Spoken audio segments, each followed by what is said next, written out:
اعوذ باللہ من الشیطان الرجیم بسم اللہ الرحمن الرحیم طاسین تلک آیات القرآن وکتاب مبین هدى وبشرى للمؤمنين الذين يقيمون الصلاة ويؤتون الزكاة وهم بالآخرة هم يوقنون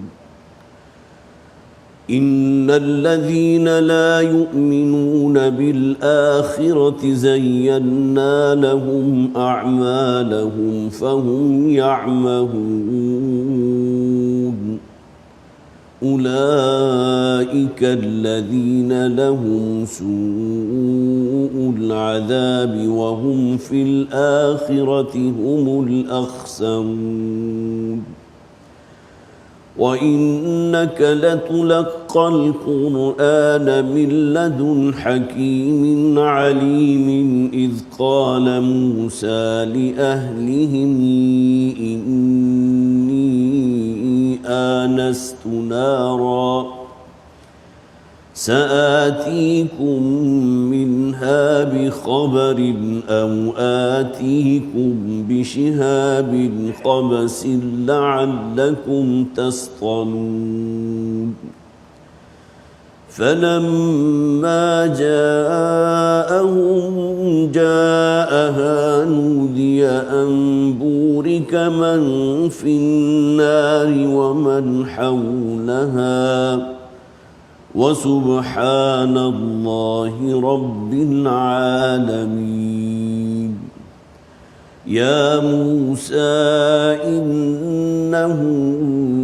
أنا الله العزيز الحكيم وألق عصاك فلما رآها تهتز كأنها جان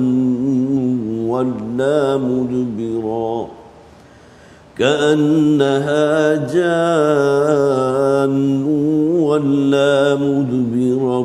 ولم يعقب يا موسى لا تخف إني لا يخاف لدي المرسلون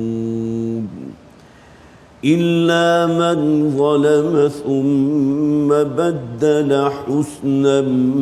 بعد سوء فإني غفور رحيم صدق الله العظيم رب اشرح لي صدري ويسر لي أمري واحلل عقدة من لساني يفقهوا قولي اللهم ألهمنا رشدنا وأعصمنا من شرور أنفسنا آمین یا رب العالمین۔ اللہ کا نام لے کر ہم سورہ نمل کا آغاز کرنے چلے ہیں۔ اس سے پہلے کہ سورہ مبارکہ پر باقاعدہ باضابطہ آیت بآیت ہم اس کا ترجمہ کریں، اس کی کوئی تفصیل جاننے کی کوشش کریں، یہ معمول رہا ہے کہ ہر سورت سے پہلے کم سے کم یہ ادراک اور یہ شعور ہم پر واضح ہو جائے کہ ہم اس وقت قرآن حکیم میں کس مقام پر ہیں۔ مصحف میں 19واں پارہ ہے، ترتیب مصحف کے اعتبار سے سورت کا نمبر 27 ہے۔ قرآن حکیم کو جس طرح 7 حصوں میں تقسیم کیا گیا ہے، جسے آپ منازل کے نام سے جانتے ہیں، تو 5ویں منزل پر ہم ہیں، لیکن مکی اور مدنی صورتوں کی جو تقسیم ہے اس اعتبار سے ہم 4تھے حزب پر ہیں، 4تھی منزل پر ہیں۔ اس سے پہلے بھی میں عرض کر چکا ہوں کہ اصلاحی مکتب فکر یا مکتب فراہی انہوں نے قرآن حکیم پر غور کیا، اور یقیناً بہت نئی باتیں، ایسی باتیں کہ جو بہرحال سلف سے نہیں ٹکراتی، اس لیے کہ ہمیں ان باتوں کو قبول نہیں کرنا کہ جو ہمارے سلف سے ٹکراتی ہوں۔ ایک شے ہے جسے ہم تعامل امت کے نام سے جانتے ہیں، ہمارے سلف ہے، کچھ چیزیں وہاں سے چلی آ رہی ہیں۔ اس دور میں آ کر کسی آیت سے اگر ہم وہ مفہوم لے لیں کہ جو کہیں ہمارے سلف میں نہیں پایا جاتا، تو وہ ایک نوع کی پھر گمراہی ہوگی۔ تو تو جن لوگوں نے بھی قرآن حکیم پر اس اعتبار سے غور کیا تو انہیں بھی ساتھ ہی منزل قرآن میں نظر آئیں، اور وہ مکی اور مدنی صورتوں نے دونوں نے مل کر ایک گروپ کی شکل اختیار کی، ایک یا ایک سے زائد مکی صورت اور پھر ایک یا ایک سے زائد مدنی صورت۔ سورہ فاتحہ ایک مکی صورت ہے، اور اس کے بعد سورہ بقرہ، سورہ آل عمران، سورہ نساء، سورہ مائدہ، یہ 4 مدنی صورتیں ہیں جو گویا کہ مکی اور مدنی صورتوں کے پہلے گروپ کی تکمیل کرتے ہیں۔ پھر اگلے گروپ میں، گروپ نمبر 2 میں سورہ انعام، سورہ اعراف، یہ 2 مکی صورتیں ہیں، اور پھر سورہ انفال اور سورہ توبہ مدنی صورتیں، یہ ہم نے پڑھا مکمل۔ پھر سورہ یونس سے سورہ مومنون تک یہ 14 مکی صورتیں ہیں، اور صرف ایک صورت مدنی ہے، سورہ نور۔ گویا کہ یہ 15 صورتوں پر مبنی ایک اور گروپ کے جو 14 مکی اور ایک مدنی صورت پر مشتمل تھا، جس کی ہم تکمیل کر چکے الحمدللہ ثم الحمدللہ۔ اور پھر سورہ فرقان سے جو منزل شروع ہوئی جس پر اس وقت ہم موجود ہیں، سورہ نمل اسی گروپ کی صورت ہے۔ سورہ فرقان سے لے کر سورہ سجدہ تک یہ 8 مکی صورتیں اور صرف ایک مدنی صورت، وہ سورہ احزاب ہے، جس پر انشاءاللہ جب یہ مکی صورتوں کی تکمیل ہوگی تو اس پر انشاءاللہ ہماری گفتگو ہوگی، بڑی تفصیل، بہت خوبصورت صورت ہے سورہ احزاب۔ یہ تو اس اعتبار سے گویا کہ ریویو ہو گیا کہ قرآن حکیم میں ہم اس وقت اس مقام پر ہیں۔ مکی اور مدنی صورتوں میں بھی مکی صورتوں کا وہ گروپ جو سورہ فرقان سے شروع ہوا تھا سورہ سجدہ تک چلے گا، اس میں کی ایک صورت ہے سورہ نمل۔ دوسری بات یہ کہ یہ سورہ مبارکہ جیسا کہ میں عرض کر چکا زمانہ نزول کے اعتبار سے مکی صورتوں میں ہے۔ اس سورت کا نام النمل، نمل کے معنی ہے چیوٹی۔ قرآن حکیم میں بعض صورتیں اور بھی ہیں جو بعض حیوانات کے نام سے موسوم ہیں۔ سورہ بقرہ، بقرہ گائے کو کہتے ہیں، 40 رکوعوں پر مشتمل صورت، لیکن یہ کہ ایک رکوع میں چند آیات ہیں جو ایک خاص واقعے سے متعلق ہے جو بنی اسرائیل میں پیش آیا تھا، جس میں ایک گائے کا، بقرہ کا ذکر تھا۔ تو گویا کہ سورت کے لیے علامتی نام جو ہے سورہ بقرہ ہو گیا۔ اسی طرح آپ دیکھیے کہ اس کے بعد سورہ نحل، نحل کسے کہتے ہیں؟ شہد کی مکھی کو، بہت خوبصورت صورت۔ اور اسی سورہ مبارکہ میں وہ آیا مبارکہ بھی ہے، فیہ شفاء للناس۔ اللہ تعالیٰ نے اس شہد کی مکھی کے اندر وہ اوصاف رکھے ہیں کہ وہ پھولوں کا رس چوستی ہے، وادیوں میں بڑی دور دور تک نکل جاتی ہے، اور پھر ایسی شے برآمد ہوتی ہے اس سے جس میں لوگوں کے لیے اللہ تعالیٰ نے بڑی شفا رکھ دی، سورہ نحل ہے۔ اسی طرح پھر سورہ انعام، انعام کے معنی کیا ہے؟ مویشی۔ اسی طرح پھر سورہ عنکبوت ہے، عنکبوت مکڑی کو کہتے ہیں۔ تو بعض صورتیں وہ ہیں جن کے نام گویا کہ حشرات الارض بھی کہہ سکتے ہیں۔ نحل کیا ہے؟ حشرات الارض میں سے ہے، پتنگا ہے۔ اسی طرح نمل، چیوٹی کیا ہے؟ وہ حشرات الارض میں سے ہے۔ عنکبوت کیا ہے؟ وہ حشرات الارض میں سے ہے۔ اسی طرح اور بھی بہت سی صورتیں ایسی ہیں کہ جو بعض، مثلا سورہ فیل، آخری پارے کی جو مختصر ترین صورتیں ان میں سے ایک صورت ہے جس میں اس واقعے و اصحاب فیل کا ذکر موجود ہے۔ الم تر کیف فعل ربک باصحاب الفیل۔ تو سورہ نمل جو ہے اس اعتبار سے بھی بڑی یونیک ہے کہ اس کا نمل کے معنی چیونٹی، اس سورہ مبارکہ کی آیت نمبر 14 کے اندر ذکر موجود ہے، جبکہ چیونٹیوں کی ایک پوری کی پوری کالونی، جس میں ان میں سے ایک چیونٹی نے دوسری کو خطاب کیا تھا، یا ایھا النمل، تو وہاں سے سورت کا نام لے لیا گیا۔ پھر دوسرے کہ سورہ مبارکہ کا آغاز جو ہے وہ حروف مقطعات سے ہوا، اور جیسا کہ میں نے پہلے بھی عرض کیا تھا سورہ طٰہٰ ہم نے پڑھی ہے، اسی طرح یہ سورہ طاسین ہے، سورہ مریم، کاف ہا یا عین صاد، یہ حروف مقطعات ہیں۔ اسے ہم طاسین کو تس نہیں پڑھیں گے بلکہ طا الگ پڑھیں گے، سین الگ پڑھیں گے، مقطعات ایک دوسرے سے جدا جدا الگ۔ اس ضمن میں صرف ایک ہی بات عرض کروں گا کہ جن صورتوں کے آغاز میں حروف مقطعات میں سے لفظ طا موجود ہے، طا، تو اس صورت میں لازماً حضرت موسیٰ علیہ السلام کا ذکر ہے اور ان کے اس عصا کے سانپ یا اژدہے میں تبدیل ہو جانے کا ذکر ہے۔ اس لیے کہ عبرانی زبان میں طا کا لفظ جو ہے وہ بالکل ایک سانپ کی مشابہت رکھتا ہے، جس طرح سانپ کا ایک پھن ہے اور اس نے ایک کنڈلی ماری ہوئی ہے، تو یہاں بھی آپ دیکھیے کہ بالکل آغاز میں حضرت موسیٰ علیہ السلام کے عصا کا ذکر ہے جو سانپ کی شکل میں تبدیل ہو گیا تھا، طاسین۔ مولانا اسلائی رحمۃ اللہ علیہ فرماتے ہیں کہ سورہ مبارکہ کا نام ہی سورہ طاسین ہے۔ اگرچہ مصحف میں آپ کو سورہ نمل ملے گا. جس طرح سورہ طٰہٰ کا نام سورہ طٰہٰ ہے، اگرچہ پوری کی پوری سورت تقریباً حضرت موسیٰ علیہ السلام کے ذکر پر مشتمل ہے، لیکن طٰہٰ جو ہے وہ سورت کا نام بن گیا. لیکن بعض حضرات نے نبی اکرم صلی اللہ علیہ وسلم کے جن 99 ناموں کا ذکر کیا ہے ان میں طٰہٰ بھی ہے، یاسین بھی ہے، اسی طرح طاسین بھی ہے.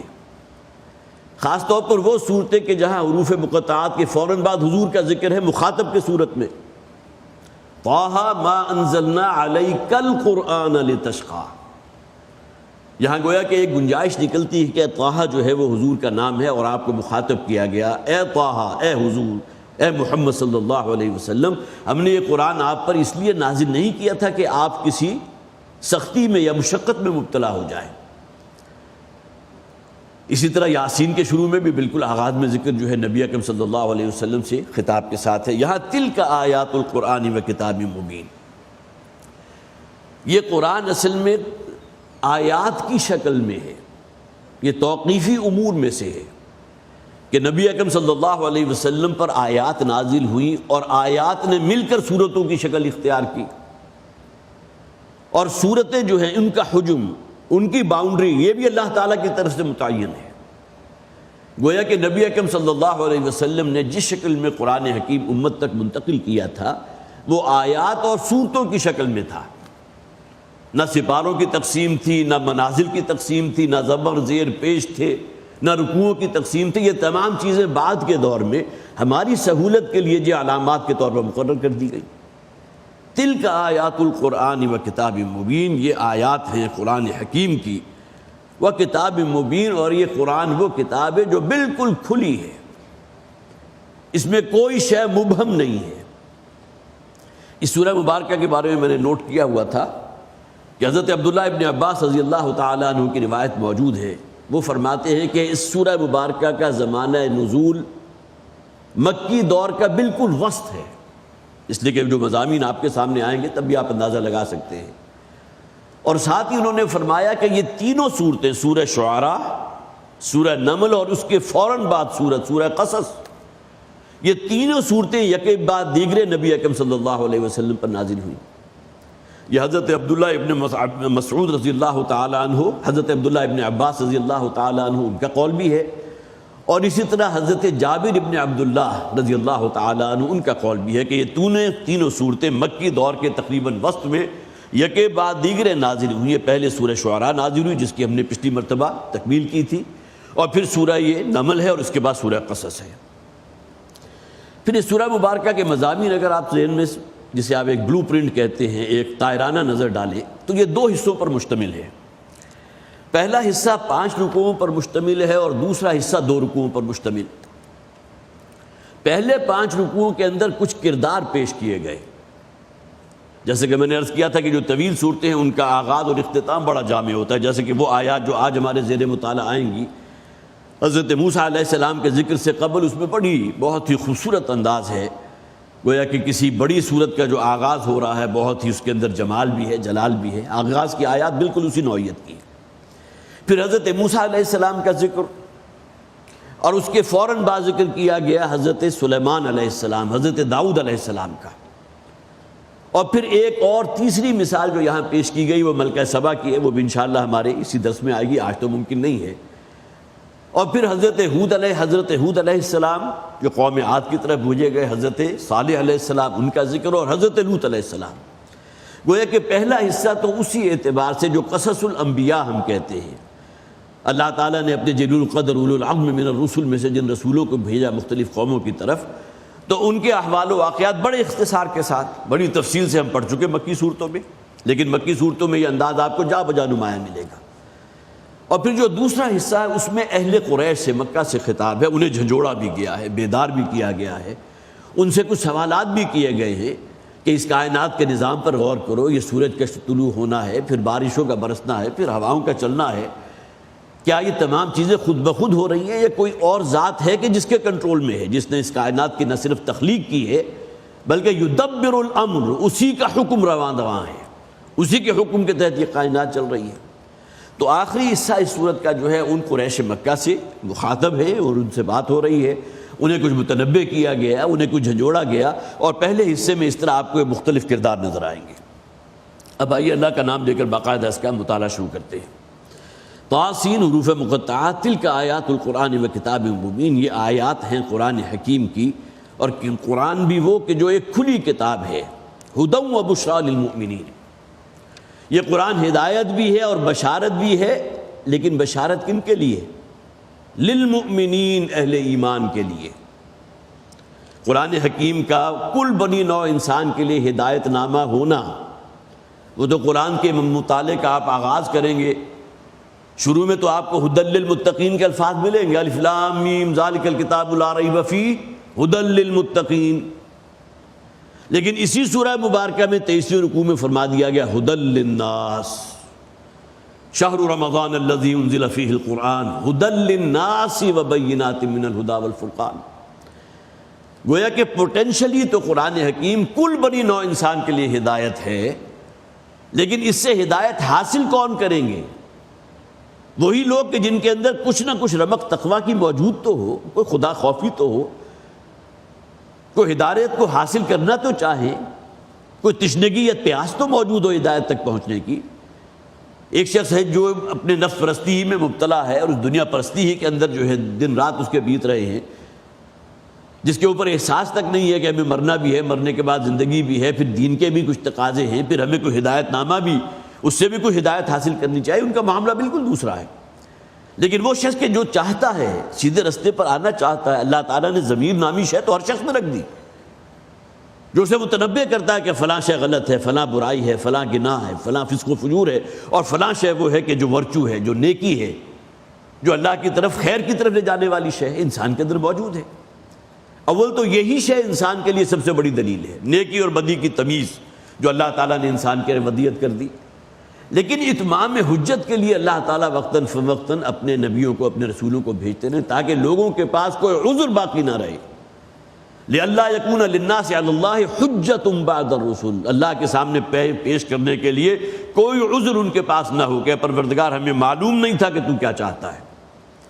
تو ھدی للناس، ھدی للمتقین، یہاں فرمایا گیا ھدی و بشریٰ للمؤمنین، یہ کتاب ہدایت بھی ہے اور بشارت ہے اہل ایمان کے لیے، للمؤمنین۔ اب یہاں ہمیں تھوڑا سا رک کر دیکھنا چاہیے کہ ہر وہ شخص جو اسلام کا دعوے دار ہے، اور اس سے ہم کوئی بحث نہ کریں کہ اس کی نجی زندگی کیا ہے، اس کی اجتماعی زندگی کیا ہے، اس میں کون کون سے فسق و فجور والے ایلیمنٹس موجود ہیں، لیکن مسلمان ہے، قرآن ان کے لیے بھی ہدایت ہے۔ ایک ارادہ اور عزم مصمم تو کریں نا، قرآن حکیم کو کھول کر پڑھیں تو صحیح، قرآن میں وہ تاثیر موجود ہے کہ وہ دلوں کو مسخر کر لیتا ہے۔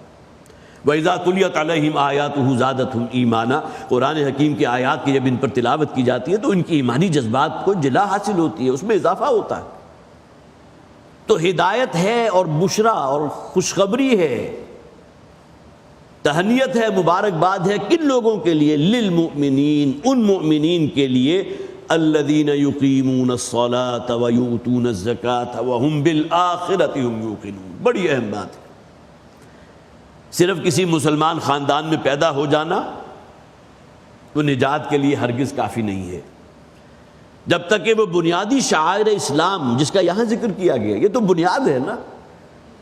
گویا کہ اسلام یا ایمان، اسلام حقیقی یا ایمان کا اصل مظہر کیا ہوگا؟ الذین یقیمون الصلاۃ ویؤتون الزکاۃ، یہاں اصل میں نماز اور زکوٰۃ کو بطور سمبل لیا گیا۔ یہ تو وہ چیزیں ہیں جو ہمارے دین کے بہت مرکزی ستون ہیں۔ الذین یقیمون الصلاۃ ویؤتون الزکاۃ، آپ کو قرآن حکیم میں 20 جگہ یہ جو ہے جوڑا نظر آ جائے گا، نماز اور زکوٰۃ۔ گویا کہ اولین مظاہر میں سے اگر ایمان دل کی گہرائی میں موجود ہے تو نماز پر کار بند رہنا، الصلاۃ عماد الدین،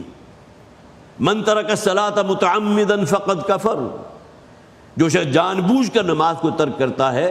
تو اس نے ایک نوع کا کفر کیا ہے۔ تو ایمان حقیقی کے جو بنیادی مظاہر ہیں ان کا یہاں ذکر کیا گیا، الذین یقیمون الصلاۃ ویؤتون الزکاۃ وہم بالآخرۃ ہم یوقنون، اور وہ لوگ کہ جو آخرت پر یقین رکھتے ہیں۔ ایک معاملہ ایمان ہے،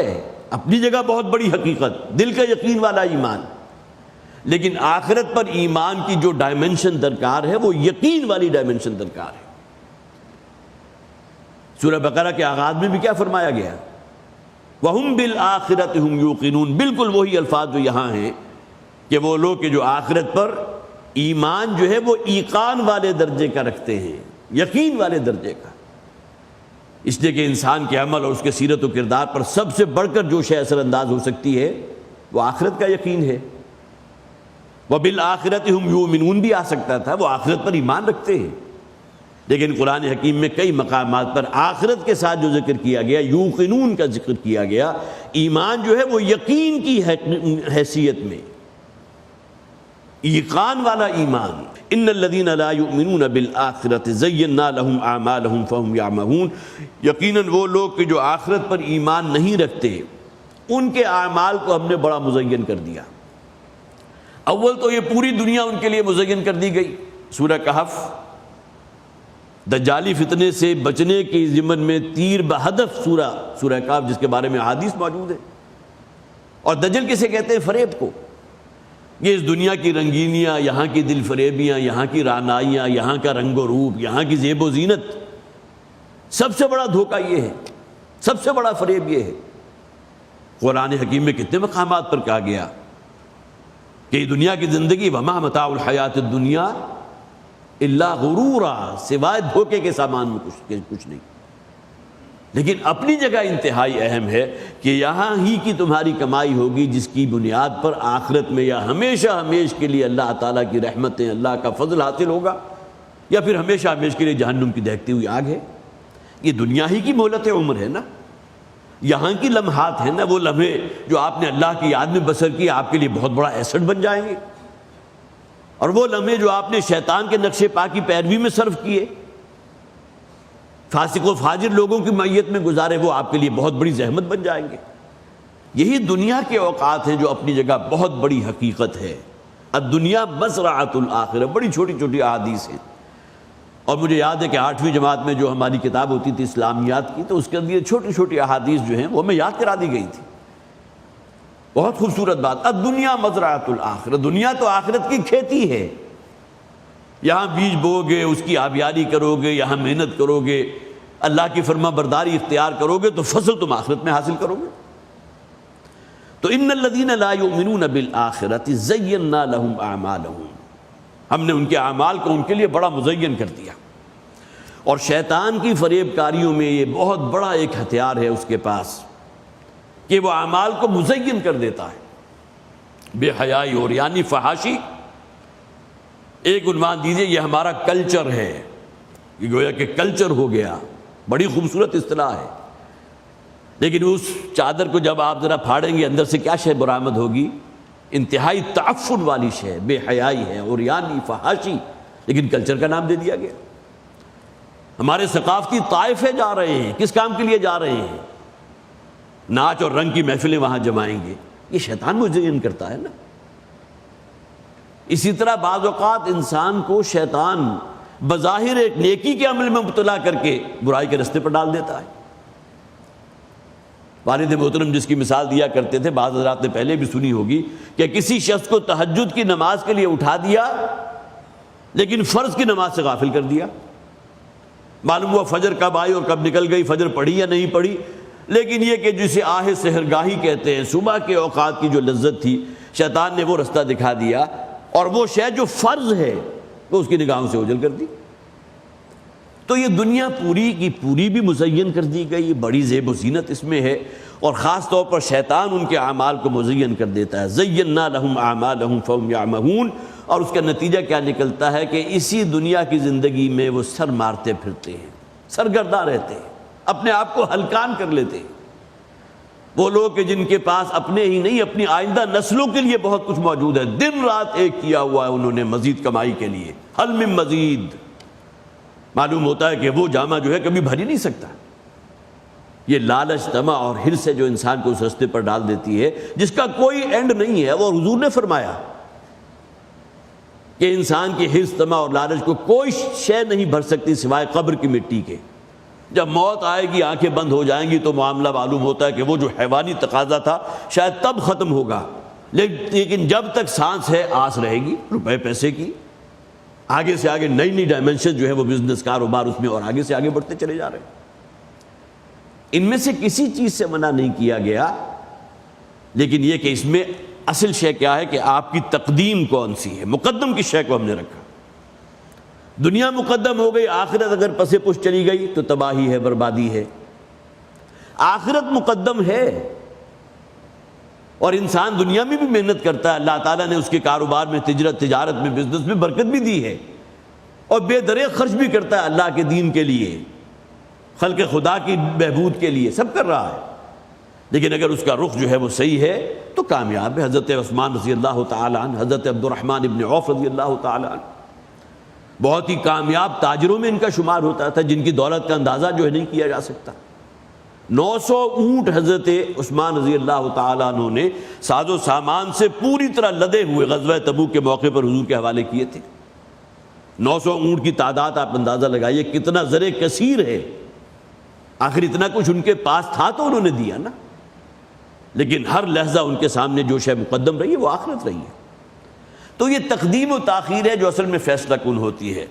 یُنَبَّأُ الْإِنسَانُ بِمَا قَدَّمَ وَأَخَّرَ، اس دن انسان کو مطلع کر دیا جائے گا، جتلا دیا جائے گا کہ اس نے کس شے کو مقدم رکھا تھا، کس کو مؤخر کیا۔ فَهُمْ يَعْمَهُونَ، عین میم اور ہا یہ آتا ہے، ایک تو ہے عین میم اور یا، میں نے بلکہ خاص طور پر نوٹ بھی کی تھی سورہ حج کی آیت نمبر 46، قرآن میں فرمایا گیا اِنَّهَا لَا تَعْمَلْ أَبْصَارُ وَلَكِنْ تَعْمَلْ قُلُوبُ الَّتِي فِي الصُّدُورِ، یہ انسان کی جو نگاہیں ہیں ان کے اندر قوت بصارت، دیکھ لیتا ہے کسی شے کو، اس کا تعلق عین میم اور یا سے ہے۔ اسے عمي کسے کہتے ہیں؟ جو اندھا ہو، جس کے بعد بصارت نہ ہو، قوت بینائی نہ ہو۔ اور عین میم اور ہا جو ہے یہ آتا ہے جس کے پاس، جس کی باطن کی بینائی سلب کر لی گئی ہو، بصیرت اور حکمت، وزڈم، دانائی، یہ شے جس کے پاس نہ ہو، جو گویا کہ اسی دنیا کی طلب کے اندر جو ہے سرگرداں پھر رہا ہے، اس کے لالچ اور طمع کسی طرح سیر نہیں ہو رہی، یہی جو ہے ایک وادی میں اور دوسری وادی میں ادھر ادھر جو ہے وہ گھومتا پھر رہا ہے۔ تو ان لوگوں کی مثال ہے کہ جو آخرت پر ایمان نہیں رکھتے، جن کی پرائرٹی آخرت نہیں ہے۔ جس طرح کہ حضور نے فرمایا جو شخص دنیا کا طالب ہوتا ہے پھر اللہ تعالیٰ اسے مسائل کی نظر کر دیتا ہے، پھر اس کا کوئی اینڈ نہیں ہوتا۔ ایک طرف وہی لالچ ہے کہ جو اسے آگے سے آگے دھکا دیتی ہے، آگے سے آگے بڑھا رہی ہوتی ہے، اور دوسری طرف اگر کوئی ناکامیاں آ گئی تو اس کے اندر جو ہے غم و اندوہ کی کیفیت میں چلا گیا، شدید ترین ڈپریشن کا بھی مبتلا ہو گیا، انہی وادیوں کی سیر کرتا رہتا ہے۔ تو ان الذین لا یؤمنون بالآخرۃ زینا لهم اعمالهم فهم یعمہون، یقیناً وہ لوگ جو آخرت پر یقین نہیں رکھتے، ایمان نہیں رکھتے، ان کے اعمال کو ہم اس دنیا میں ان کے لیے بڑا مزین تو کر دیتے ہیں۔ شاید یہ سمجھتے ہیں کہ اس دنیا میں کچھ اگر نیکیاں کر لی تو آخرت میں بہت بڑا ایسٹ ان کا بن جائے گا، لیکن اللہ کو معلوم ہے کہ وہ نیکیاں اس نے کی تھی ریاکاری کے لیے، وہ نمائشی نیکیاں تھیں، لوگوں پہ اپنی عطا، اپنی سخاوت کی جو ہے وہ دھونس جمانے کے لیے، دوسروں کو زیر بار احسان کرنے کے لیے۔ یہ نیت کا علم تو اللہ کے پاس ہے نا۔ اولئک الذین لہم سوء العذاب، یہ وہ لوگ ہیں کہ جن کے حصے میں آئے گا بہت برا عذاب۔ یہاں فوری طور پر تو ہمارا ذہن منعطف ہوتا ہے مرنے کے بعد کے عذاب کی طرف، جہنم ہے، آخرت ہے، ابدی ہلاکت ہے، بربادی ہے، لیکن جہنم کے لیے آگے لفظ آ بھی گیا آخرت کے، وَفِي الْآخِرَةِ هُمُ الْأَخْسَرُونَ، اور آخرت میں یہ لوگ سب سے بڑھ کر نقصان میں ہوں گے، تباہی اور بربادی کی ایکسٹریم پر ہوں گے، جن کا مقدم جو ہے وہ آخرت کی بجائے دنیا بن گئی۔ اولئک لہم سوء العذاب، لہذا سوء العذاب سے یہاں مراد کیا ہے؟ اس دنیا میں اللہ تعالیٰ کا جو عذاب آتا رہا مختلف قوموں پر، آگے ذکر بھی آ جائے گا، اس دنیا میں بھی تو اللہ تعالیٰ عذاب دیتا ہے نا۔ اور پھر یہ کہ ایک عذاب وہ ہے جو ہر انسان کو دیا جائے گا، وہ سکرات موت کا کرب، وہ تکلیف جب انسان پر جان کنی کی کیفیت ہوتی ہے۔ فاسق و فاجر کے ساتھ کیا معاملہ ہوگا احادیث میں موجود ہے، 12 میں وہ احادیث آپ کو سنائی۔ اور تیسری ڈائمنشن کیا ہے؟ وہ عذاب قبر، وہ جو برزخ کا پورا دورانیہ ہے، اس دوران میں بھی وہ ایک عذاب میں مبتلا رہے گا، اور ان سب پر مستعد ہے وَهُمْ فِي الْآخِرَةِ هُمُ الْأَخْسَرُونَ، اور آخرت کا عذاب تو سب سے بڑھ کر ہے، وہاں تباہی اور بربادی کی ایکسٹریم پر ہوں گے یہ لوگ۔ وَإِنَّكَ لَتُلَقَّى الْقُرْآنَ مِن لَّدُنْ حَكِيمٍ عَلِيمٍ، یہاں اب نبی اکرم صلی اللہ علیہ وسلم سے خطاب ہے، اور اے نبی صلی اللہ علیہ وسلم، آپ پر تو یہ قرآن جو نازل کیا گیا، آپ تک یہ قرآن جو پہنچا ہے، اس ذات کی طرف سے جو انتہائی حکیم ہے، بڑی حکمت والی ہے، اور علیم، ہر شے کا علم رکھنے والی ہے۔ تو قرآن حکیم تو اللہ کی طرف سے نازل کیا گیا نا، یہ صفات الہیہ کا بیان ہو رہا ہے۔ جیسے کہ قرآن حکیم میں کہا بھی گیا، اگر تمہیں دعا مانگنی ہے، اللہ کے حضور کو درخواست کرنی ہے، فَادْعُوهُ بِهَا فَلَهُ الْأَسْمَاءُ الْحُسْنَى، قرآن حکیم جو ہے اس میں ان اسماء الحسنہ کا بکثرت و اعادہ ذکر موجود ہے، جن کے حوالے سے ہمیں اللہ سے دعا مانگنی چاہیے۔ یا اللہ یا رحمان، یا اللہ یا رازق، یا اللہ یا معز، یہ دعائیں وہ ہیں کہ جس میں گویا کہ آپ کے اندر جو دعا ہے وہ بھی آ گئی، اور ساتھ ہی اللہ تعالیٰ کا یا اللہ کے ساتھ آپ دوسرے کو جوڑ سکتے ہیں۔ بہت سے ایسے ہمارے ہاں، جسے آپ کہیے کہ ایسے حضرات موجود ہیں جو اگر آپ ان کے پاس جائیں تو آپ کو دعائیں جو ہیں وہ تلقین کرتے ہیں اللہ تعالیٰ کے اسماء کے حوالے سے۔ تو یہ تو قرآن کی آیت ہے کہ اللہ کے تمام اسماء جو ہیں انتہائی حسین ہیں، ہر صفت یا ہر مثبت شے جس کا تم تصور کر سکتے ہو وہ اللہ کے ساتھ متصف ہے، لہذا اسے پکارا تو ان اسماء کے حوالے سے پکارو۔ وَإِنَّكَ لَتُلَقَّى الْقُرْآنَ مِن لَّدُنْ حَكِيمٍ عَلِيمٍ، اور اے نبی صلی اللہ علیہ وسلم، یہ قرآن حکیم آپ کو تلقی کیا گیا، آپ تک پہنچایا گیا اس ہستی کی جانب سے حکیم جو حکیم بھی ہے، کمال حکمت والی، ہر شے کا علم رکھنے والی۔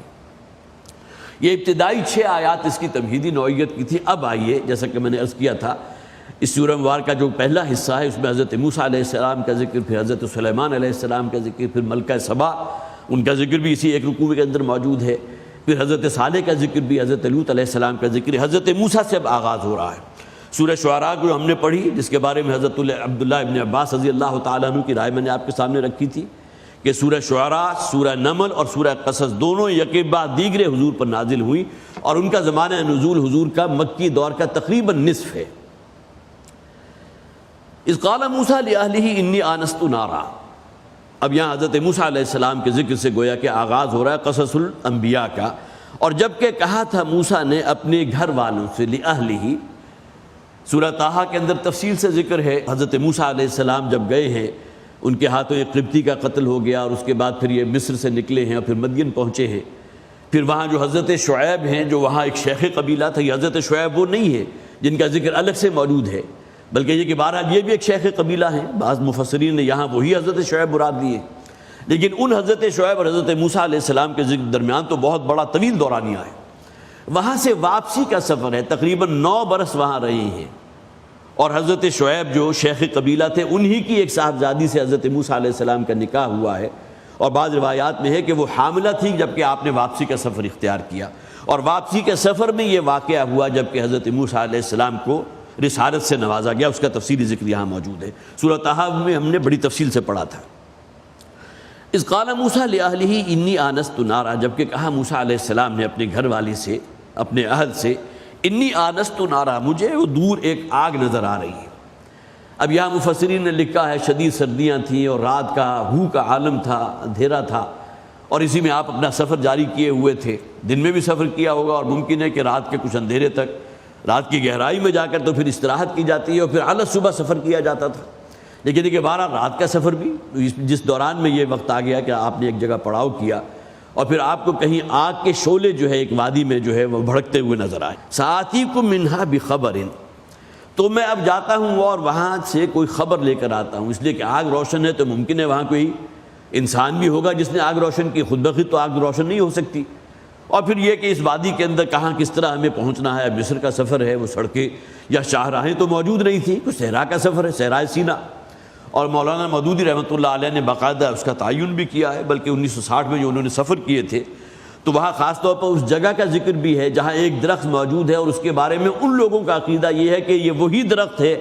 جس میں سے وہ شعلے اور وہ انوار و تجلیات برآمد ہو رہی تھی، اور یہی اس کے قرب و جوار میں حضرت موسیٰ علیہ السلام کو جو ہے کار رسالت سونپا گیا تھا، اور وہاں پھر جو ہے یہ 365 عیسوی کا ذکر ہے، جبکہ کانسٹنٹائن نامی ایک حکمران تھا، عیسائی تھا، اور اس نے جو ہے وہاں ایک کلیسا تعمیر کیا اور بہت بڑا معبد بھی بنا لیا، چرچ بنا دیا، وہ آج بھی موجود ہے۔ اور مولانا مودودی رحمۃ اللہ علیہ 1960 میں جب انہوں نے ان تمام علاقوں کے سفر کیے تھے، ارض القرآن کے نام سے، تفہیم القرآن میں بھی آپ کو جگہ جگہ ان کی مختلف جو ہے وہ فوٹوگرافس بھی مل جائیں گی، اور پھر یہ کہ اس کے نقشے بھی مل جائیں گے۔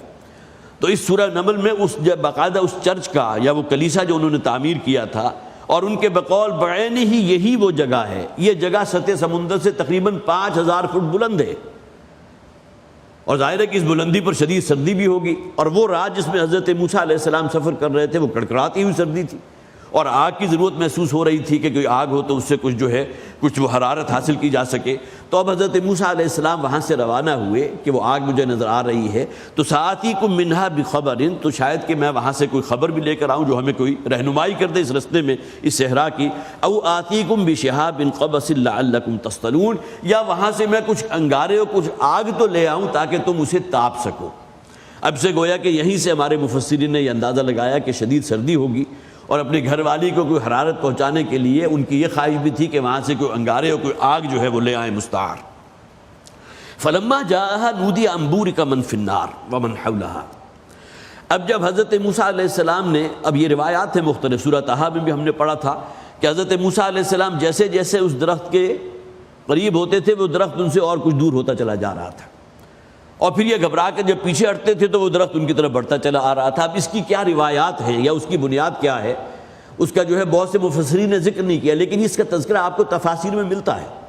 لیکن اس پورے کے پورے ماحول کو اگر آپ اپنے ذہن کے اوپر جو ہے اس کو اپریشیٹ کریں اور اس کو اپنے اوپر طاری کریں تو واقعتاً ایک کیفیت ایسی ہے کہ ایک درخت ہے اور ایک جو ہے قطع ارضی ہے جہاں آگ روشن ہے، اس کے بالکل سینٹر میں ایک ہرا بھرا درخت ہے کہ جس میں سے جو ہے وہ نور یا انوار و تجلیات کہہ لیجئے اس کے جو ہے وہ بلند ہو رہے ہیں اور اس کے مظاہر اٹھ رہے ہیں، اور وہ دور سے آگ نظر آ رہی ہے، اور پھر حضرت موسیٰ علیہ السلام جیسے ہی اس کی طرف بڑھتے ہیں تو وہ پیچھے، اور جیسے آپ واپس آتے ہیں تو وہ آپ کی طرف آتی ہے۔ اسی اثناء میں ایک آواز اس میں سے بلند ہوتی ہے۔ فلما جاءها، جب حضرت موسیٰ علیہ السلام اس کے قریب پہنچے، نودی ان بورک من فی النار ومن حولها، تو ایک آواز برآمد ہوئی کہ یہ آگ اور اس کے ماحول میں جو کچھ ہے یہ انتہائی بابرکت ہے۔ اب یہ آواز آیا اس درخت سے آئی تھی یا پس منظر سے آئی تھی، یا یہ کہ بہرحال وہ ایک مظہر تھا، اللہ تعالیٰ سے چونکہ شرف ہم کلامی حاصل ہو رہا ہے، آگے ان کے الفاظ بھی آ جائیں گے۔ قرآن حکیم میں حضرت موسیٰ علیہ السلام کے بارے میں کیا الفاظ آئے؟ وَكَلَّمَ اللَّهُ مُوسَىٰ تَكْلِيمًا، اللہ تعالیٰ نے تو موسیٰ علیہ السلام سے خطاب فرمایا تھا، یا یہ کہ آپ سے کلام فرمایا جیسا کہ کلام کیا جاتا ہے۔ تو یہ شرف تو تمام انبیاء میں صرف حضرت موسیٰ علیہ السلام کو حاضر ہوا، لیکن یہ کہ اس درخت میں سے کوئی آواز آئی یا اس کے پس منظر میں سے کوئی آواز آئی، درخت کے اندر تو کوالٹی نہیں ہے کہ وہ آواز نکال سکے، لیکن یہ کہ پس منظر میں سے آواز آئی ہے، اور بظاہر وہ درخت تھا جہاں انوار و تجلیات کی جو ہے وہ بارش ہو رہی تھی، اس پس منظر میں سے آواز آئی ان بورک من فی النار ومن حولها، کہ بڑی بابرکت ہے یہ وادی کہ جہاں تم نے قدم رکھا ہے، اور اس کے ماحول کو بھی کہا گیا وسبحان اللہ رب العالمین، اور بڑی پاک ہے وہ ذات، اللہ کی ذات جو تمام جہانوں کا پروردگار ہے۔ سورہ شورا کے آخر میں ایک آیت ہے جہاں وحی کا جو معاملہ ہوتا ہے انبیاء اور رسول کے ساتھ، اس کی کچھ ڈائمنشن کا ذکر کیا گیا۔ فرمایا ما کان لبشر ان یکلمہ اللہ الا وحیا، کسی بشر کے یہ شایان شان نہیں ہے کہ اللہ تعالیٰ اس سے کلام کرے، مگر ایک طریقہ یہ ہے کلام کرنے کا کہ اللہ تعالیٰ اپنے کلام کو اس کے دل میں القاء فرما دے، وحی کر دے، او من وراء حجاب، یا اللہ تعالیٰ کلام فرمائے کسی اوٹ میں سے، کسی حجاب کے پیچھے سے۔ یہی حجاب تھا اصل میں، جو وہ درخت تھا جہاں انوار و تجلیات کی بارش ہو رہی تھی، اس کے پس منظر میں سے وہ آواز آئی تھی۔ او من وراء حجاب او یرسل رسولا فیوحی باذنہ ما یشاء، یا تیسرا طریقہ اللہ تعالیٰ کا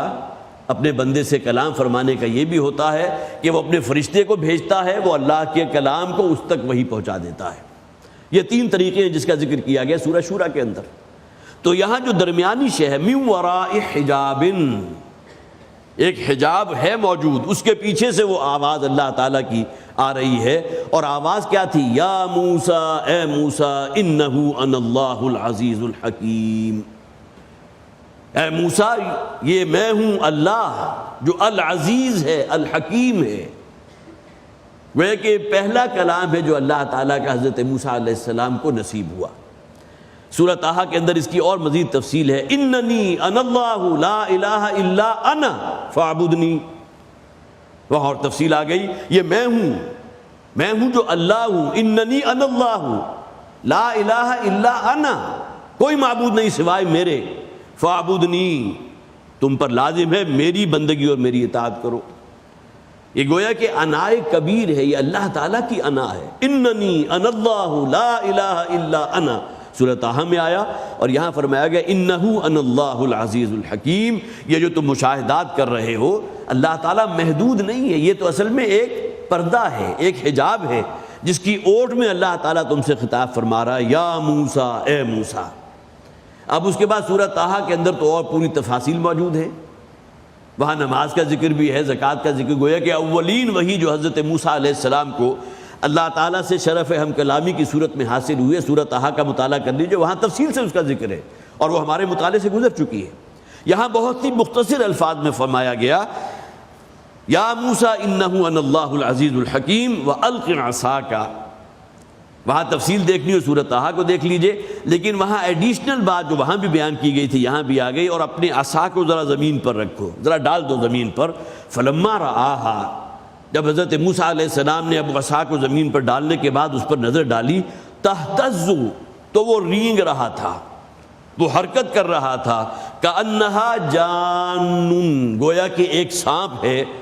وَلَّا مُدْبِرًا، تو حضرت موسیٰ علیہ السلام ڈر کے خوف کی وجہ سے وہاں سے پیٹھ پھیر کر بھاگے، وَلَمْ يُعَقِّبْ، اور پیچھے مڑ کر نہیں دیکھا۔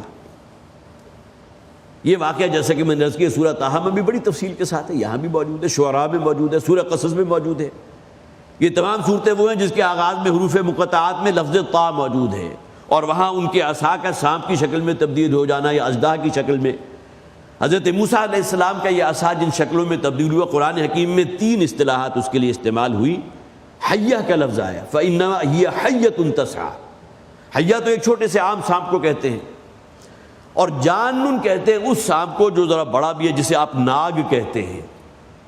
کہ جو کنڈلی بھی مارتا ہے، جو بہت پھرتیلا بھی ہے، ذرا آپ اس کے سامنے ہوئے تو فوراً آپ کی طرف، آپ ایک طرف سے آئے یا 2-3 افراد اگر اس کو گھیرے میں لے رہے ہیں تو اتنی تیزی سے وہ حرکت کرتا ہے، یہ جان ہے،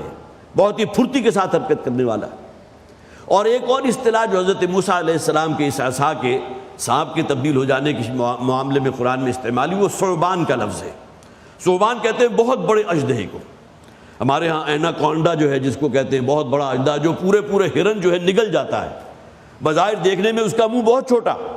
لیکن یہ کہ جب وہ ہرن کا چہرے کو، اس کی تھوتنی کو اپنے منہ میں لیتا ہے اور آہستہ اس کا جو منہ بڑھتا چلا جاتا ہے، اور اتنی فلیکسیبلٹی ہوتی ہے کہ سینگوں سمیت وہ جو ہے پورا ہرن اس کے پیٹ میں پہنچ جاتا ہے، اسے ثعبان کہتے ہیں۔ تو یہ تینوں چیزیں مختلف مظاہر ہیں جو اس عصا نے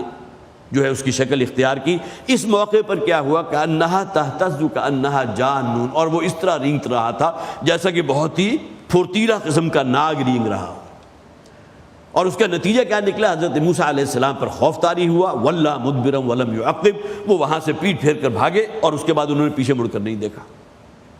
ثعبان کے اصطلاح بھی ہے، وہ اسرائیلی روایات میں نے آپ کو بتایا بھی تھا، جو پہلا